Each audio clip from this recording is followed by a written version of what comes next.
में जाइए, रणखंडी में तो एक बार उनको गांव में भी नहीं घुसने दिया ठाकुर समाज के लोगों ने। ये मैं नहीं कह रहा हूँ, वो रणखंडी में बीजेपी का वीडियो आई। हाँ, वीडियो वायरल हुई थी, वो मैं नहीं कह रहा हूँ। सिमलाने में हमारे माननीय अगर अब बात की जाए तो रणखंडी से क्या आपको वोट आई हैं? रणखंडी से, हाँ, ये सबसे अच्छा मेरी पसंद का आपने क्वेश्चन किया, इसको मैं भूल रहा था। लगातार जब हमें लगा कि रणखंडी में इतने बड़े गांव से हमें बहुत भारी भरकम वोट मिलती थी, तो इस बार कहीं नुकसान ना हो जाए, क्योंकि बहुत बड़ा एजेंडा प्रोपेगेंडा सेट कर दिया गया था कि ठाकुर समाज हमें वोट नहीं दे रहा, जबकि हमारी आस्था ठाकुर समाज में जितनी पहले थी उतनी ही आज है और रहेगी हमेशा।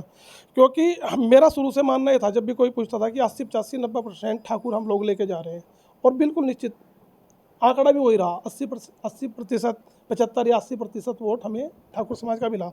मैं लगातार चुनाव से 2 दिन पहले 16, 17, ये 3 रात तक मैं लगातार 200 से 250 लोगों से संपर्क किया फ़ोन के माध्यम से रणखंडी में। अगर मैं ये बात झूठ बोल रहा हूँ तो रणखंडी में जाके पता लगना कि विनेश शर्मा का किस किस को कॉल आया।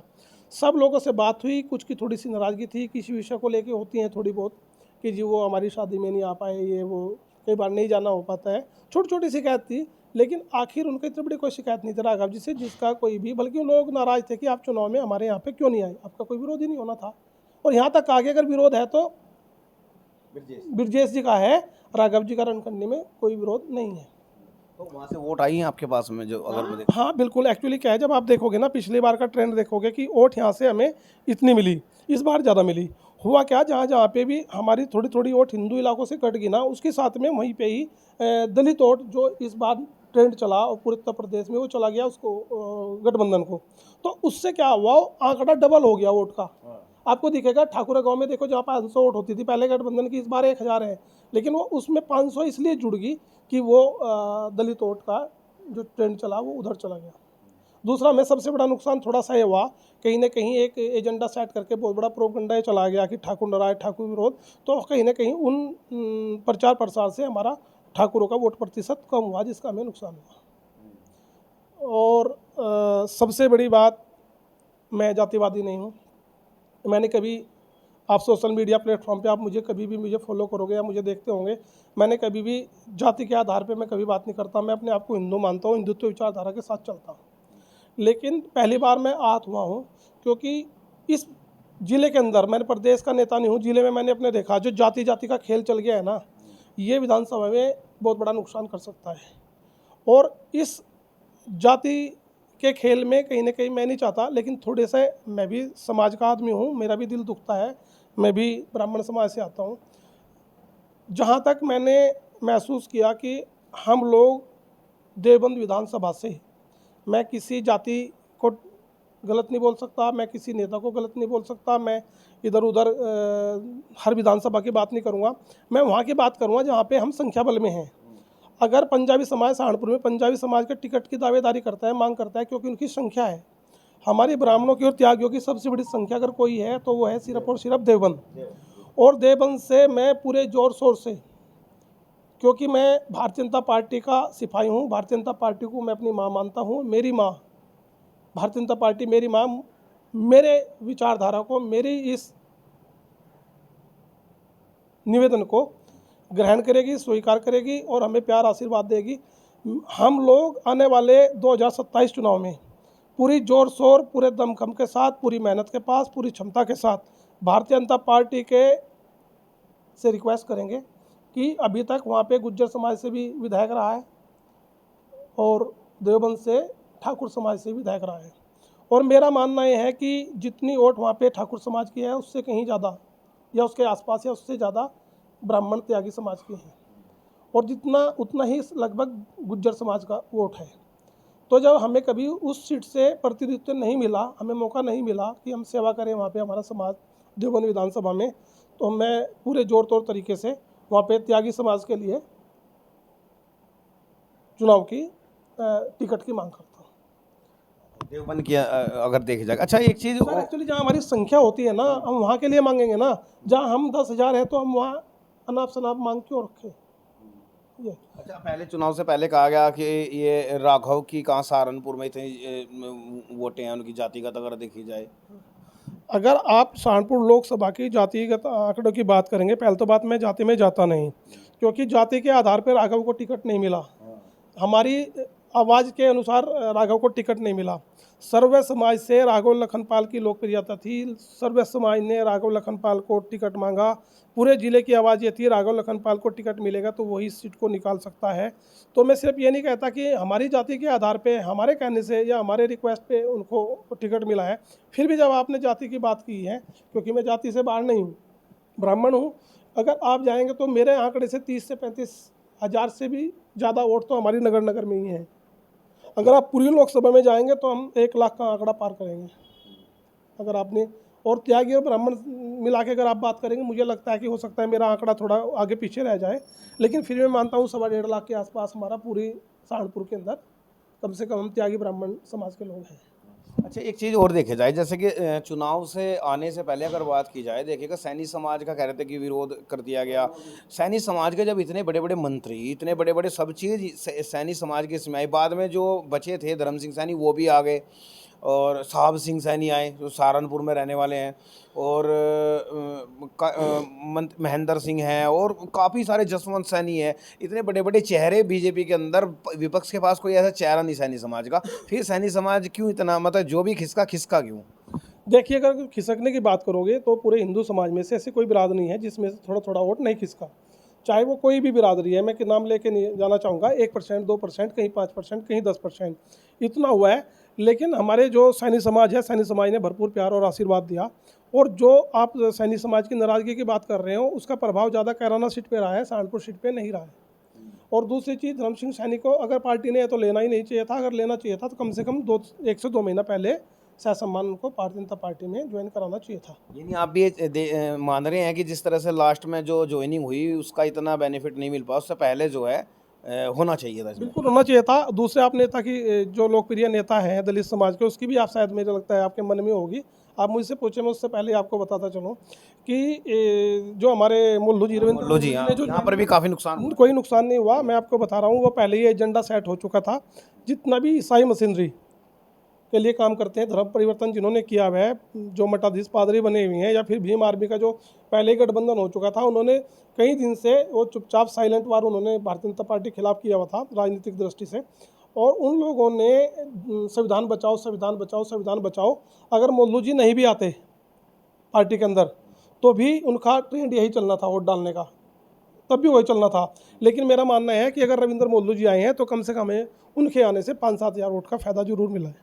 नहीं, जो ईसाई मशीनरी जो चल रही है, कहीं आप जो यानी वो वोट भी खिसका, वो वोट नहीं आ बीजेपी पे? लगभग सर जो ईसाई मशीनरी है वही भीम आर्मी है, क्योंकि जो विचारधारा और जाति विचारधारा को अपनी भूल के चली गई हैं, तो भीम आर्मी ही ईसाई मशीनरी है और ईसाई मशीनरी भीम आर्मी है। दोनों एक है? दोनों एक ही हैं जी। जहाँ तक एक मेरा निवेदन हो रहा है, क्योंकि मैं कुछ बात आपको बोलना चाह रहा था, लेकिन वो क्वेश्चन आप मेरे से कर नहीं रहे हैं, तो मेरा रिक्वेस्ट है कि उस क्वेश्चन को मैं जो बोलना चाहता हूँ उसको मैं बोलता ही चलूँ। मेरे एक मित्र ने मेरे से फ़ोन पे बात की परसों। मैंने कोई पोस्ट डाली थी 3 दिन पहले कि त्यागी समाज के लिए मैं भारतीय जनता पार्टी से टिकट की मांग करूँगा, क्योंकि कार्यकर्ता हूँ, मुझे मांगने का अधिकार है। तो एक शुभचिंतक हैं, वो हमारे शुभचिंतक हैं, माननीय मंत्री जी के शुभचिंतक हैं, तो उन्होंने मेरे से बोला कि अगर त्यागी समाज को बीजेपी टिकट दे देगी तो माननीय मंत्री जी चुनाव कहाँ से लड़ेंगे। हालांकि आपने क्वेश्चन मेरे से कर लेना चाहिए था, लेकिन मैं फिर भी चाहता हूँ कि मैं इसको बताता चलूँ। माननीय मंत्री जी इतने लोकप्रिय मंत्री हैं, इतना बड़ा कद उनका प्रदेश में हो चुका है। मैं आपको गारंटी के साथ कह रहा हूँ, अगर वो संभल से भी, जहाँ मुस्लिम बाहुल्य क्षेत्र है, अगर वहाँ से भी चुनाव लड़ेंगे वहाँ से भी जीत जाएंगे। वो कैराना से भी जीत जाएंगे, वो थाना भवन से भी जीत जाएंगे, वो प्रदेश की किसी भी सीट से जीत जाएंगे। वो तो कहीं से भी जीत सकते हैं, इतने लोकप्रिय मंत्री हैं आज के समय में। कुंवर ब्रजेश जी, नाम ही समझो आप, कुंवर ब्रजेश जी हैं, तो क्या उनका प्रभाव रहा होगा, रहता है। लेकिन जो हमारी संख्या बल है, हमारे जो दिल के हृदय के उद्गार हैं ब्राह्मण समाज, त्यागी समाज के, हमारी संख्या बल अगर हम कहीं टिकट की मांग कर सकते हैं तो सिर्फ हमारा पहला विकल्प देवबंद है। तो इसलिए माननीय मंत्री तो जहाँ से भी चुनाव लड़ेंगे, देखो जैसे राहुल जी हैं, वायनाड जाके चुनाव जीत गया, जैसे यहाँ से यूपी से चुनाव जीत गया, ऐसे पूरे प्रदेश में माननीय मंत्री कहीं से भी चुनाव लड़ेंगे। वो कहीं से भी चुनाव, आजमगढ़ से जाएंगे वहाँ से भी चुनाव जीत जाएंगे, रामपुर में जाएंगे वहाँ से भी चुनाव जीत, इतनी लोकप्रियता है। दूर नहीं ले, भेंट से भी जीत जाएंगे। भेंट से भी वो चुनाव जीत जाएंगे, गारंटी दे रहा हूँ मैं। लोकप्रियता इतनी है हमारे माननीय मंत्री की। लेकिन कम से कम मैं पार्टी से निवेदन करूँगा कि, और ये जो आवाज़ उठी है समाज की। और मैं आपको बता रहा हूँ कि इसमें गुज्जर समाज भी लगभग आपको त्यागी समाज के लिए टिकट मांगता हुआ नजर आएगा, मैं इसकी आपको गारंटी देता हूँ। और हम यहाँ के अलावा कहाँ जाएं, इसलिए हम पार्टी से मांग करेंगे कि पूरी जोर शोर तरह से मांग करेंगे कि देवबंद में आने वाले समय में 2027 में, और हम चेहरा चुनेंगे जल्दी। हम एक 10 लोग बैठेंगे, 20 लोग बैठेंगे, और जो भी एक आदमी को लगाएगा सेवा के लिए, अपने प्रचार प्रसार के लिए, उसके साथ तन मन धन से उनके साथ खड़े होकर वोट मांगने का काम करेंगे, तैयारियां शुरू करेंगे और भारतीय जनता पार्टी से टिकट की मांग करेंगे। अच्छा, यानी आप देखा जाए कि अब 2024 का जो लोकसभा चुनाव है वो खत्म हो चुका, अब कहीं ना कहीं आपने विधानसभा की तैयारी चालू कर दी है, ये माना जाए?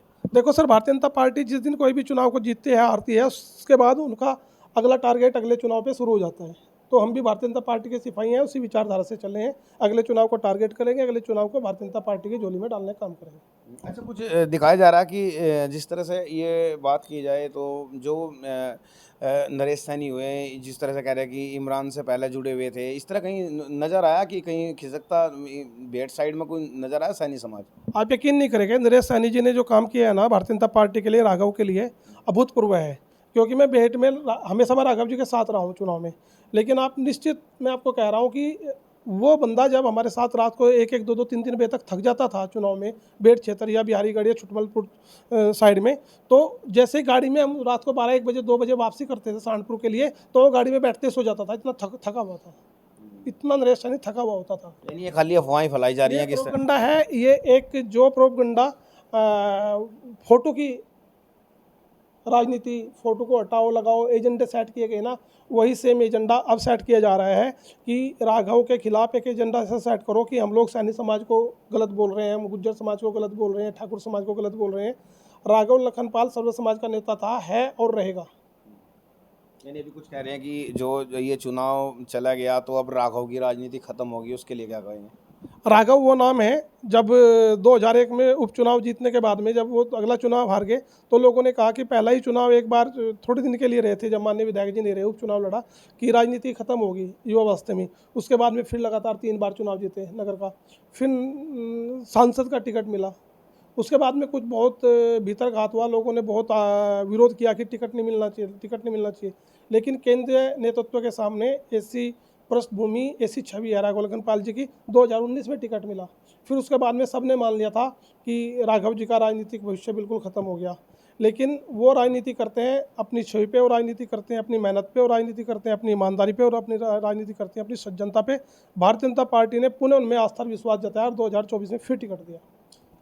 तो देखिए, ये थे हमारे पास में, हमारे साथ में जो है विनेश कपिल। और आपको बता दें कि ये राघव की जो माने जाए तो ये बीजेपी के लिए काम करते हैं, राघव के लिए काम नहीं कह सकता, क्योंकि बीजेपी के लिए काम करते हैं। क्योंकि चुनाव में अगर देखा जाए तो नकुड़ विधानसभा में इन्होंने मुकेश चौधरी के लिए वहाँ पर कैंपिंग की थी, उसके बाद किरत चौधरी के यहाँ पर की, यानी बीजेपी के लिए काम करते हैं। बहुत ज़बरदस्त कैंपेन की थी मुकेश चौधरी के लिए, हमने बहुत ज़बरदस्त कैंपेन चलाया था। क्योंकि जिस टाइम पार्टी को छोड़ के धर्म सिंह सैनी जी पार्टी को छोड़ के गए, तो उस टाइम उनका कुछ भाषा शैली ऐसी थी जिससे हम भारतीय जनता पार्टी कार्यकर्ता होने के नाते आहत हुए थे। तो हमने धर्म सिंह सैनी का घोर विरोध किया था और मुकेश चौधरी के फेवर में बहुत ज़बरदस्त कैंपेन चलाया था। लेकिन पुनः धर्म सिंह सैनी की वो अपनी गलतियों को मानते हुए या अपना सुधार करते हुए या पार्टी में आस्था जताते हुए फिर से पार्टी में आए हैं। तो हमारा धर्म सिंह सैनी जी से कोई भी विरोध नहीं है। तो धर्म सिंह सैनी से इनका कोई विरोध नहीं है, लेकिन धर्म सिंह सैनी के लिए पिछले जो पहले चुनाव हुआ बीजेपी के लिए, वहाँ पर भी इन्होंने काफ़ी मेहनत की थी। हमने आपको पूरा जो है जो सहारनपुर लोकसभा का जो है आपको चुनावी चर्चा सुनाई। आपको ये कैसी लगी है? फेसबुक पर देख रहे हैं तो खबर को जरूर शेयर कीजिएगा, और यूट्यूब पर देख रहे हैं चैनल को सब्सक्राइब जरूर कीजिएगा। बने रहेगा मेरे चैनल के साथ। नमस्कार।